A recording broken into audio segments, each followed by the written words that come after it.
All right, Donno, let's take a stab at Clemson here. And the reason I don't have a great feel, I could see myself being spot on with the record prediction I have of 9-3.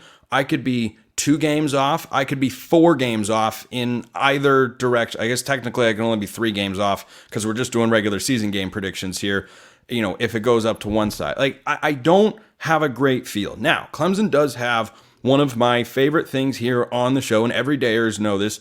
If you return your quarterback, your coach, and your offensive coordinator, that is a rarity in college football. And I think that is a big advantage for Clemson because they return Dabo Swinney, Cade Klubnik, and Garrett Riley, who I think underperformed based on the expectations he'd set for himself the prior year at TCU, which is a credit to Sonny Dykes and what the Horned Frogs could maybe be this year in a potential bounce back year. But for Clemson, they recruited a top 15 level. They don't utilize the transfer portal. And so the question becomes, how good is their roster compared to everybody on their schedule? Vegas doesn't think they're at Georgia's level. Guess what? I don't know that anybody, except for maybe Ohio State or Oregon, I don't even know if they're on Georgia's level at this point. So that's not a real major knock because they're about a 2-touchdown underdog going into Atlanta week 1. I think they're going to lose that game before winning their next 3, I think. But like at a glance, if I say Clemson's roster is ranked blank in the ACC, what are you putting in that blank? I still think that they're probably 3rd or 4th just based on the rosters. I think we're both in agreement that in whichever order, Florida State and Miami are number 1 and number 2. Actually, I'm really high on NC State. I don't know. Me too. I don't know if it's because I let Kenton Gibbs talk me into it every single. But I'm really high on NC State. So it's like I kind of have to decide, you know, which and maybe NC State's roster is. I really like their quarterback Grayson McCall and I like their weapons. So I'd probably put Clemson 4th in roster, which just, you know, based on what Clemson was as recently as 3 years ago, you know, far and away the best roster in the ACC. Now I love that formula that you use about returning the head coach, the offensive coordinator, and the quarterback. The only problem that I have with it in this case is I'm not sure if returning Cade Klubnik is a good thing because I feel like if Dabo Swinney, maybe if he was like, you know, any other Power 4 coach and believed in the transfer portal, I think he would have been looking at a guy like Cam Ward or a guy like Grayson McCall or Will Howard, all these quarterbacks that were available in the portal. I think that's an area where he might have looked to upgrade it. And listen, Klubnik is obviously not a terrible player. He's a top recruit coming out of high school. You've seen some flashes with the Tigers, but his decision-making throughout has been poor.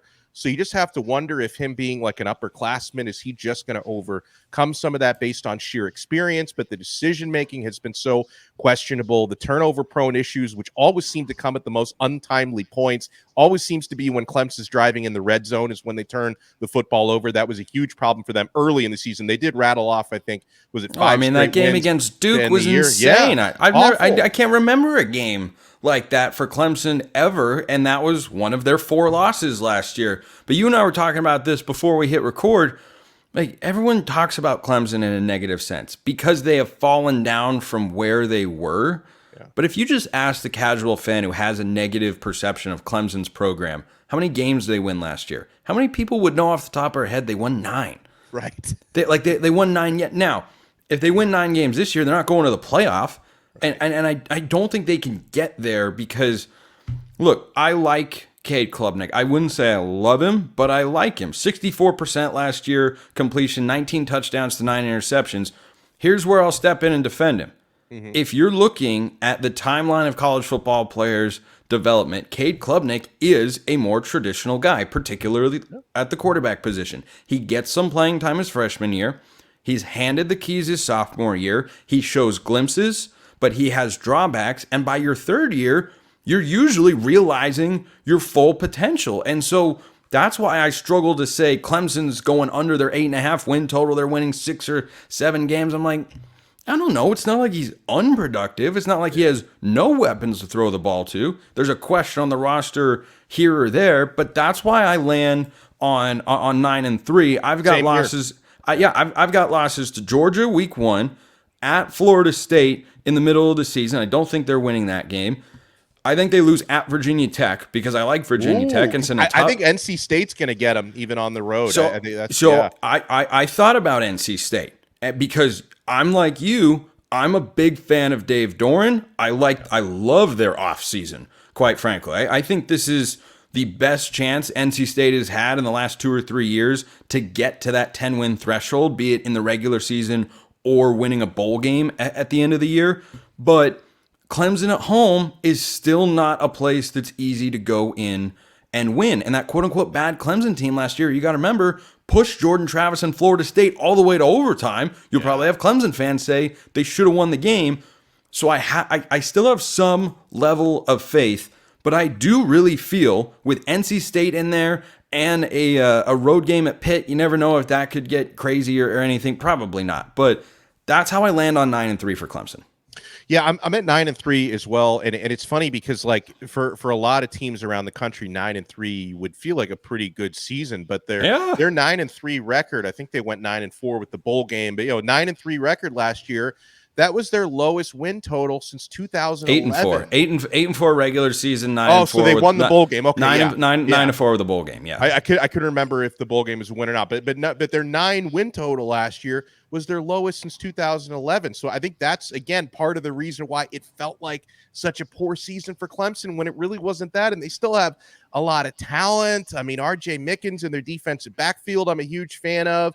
I'm a big fan of Phil Maffa. Now he's going to take on a bigger role in the offensive backfield this year, but I think he can handle a heavier workload this season.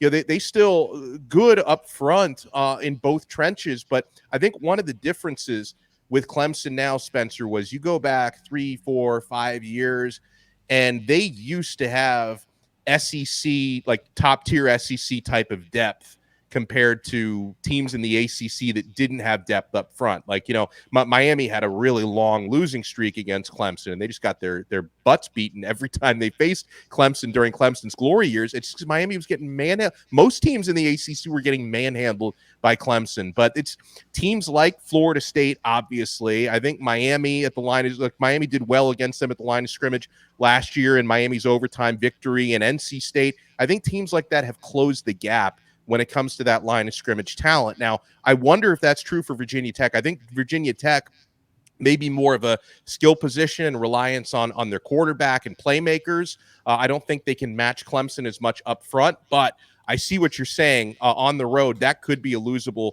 game for the Tigers. So I guess when I think about how bullish I am on NC State and Virginia Tech, obviously Georgia is going to beat Clemson opening week. Florida State will probably beat them. So I guess I'm somewhere between 9-3 and 8-4.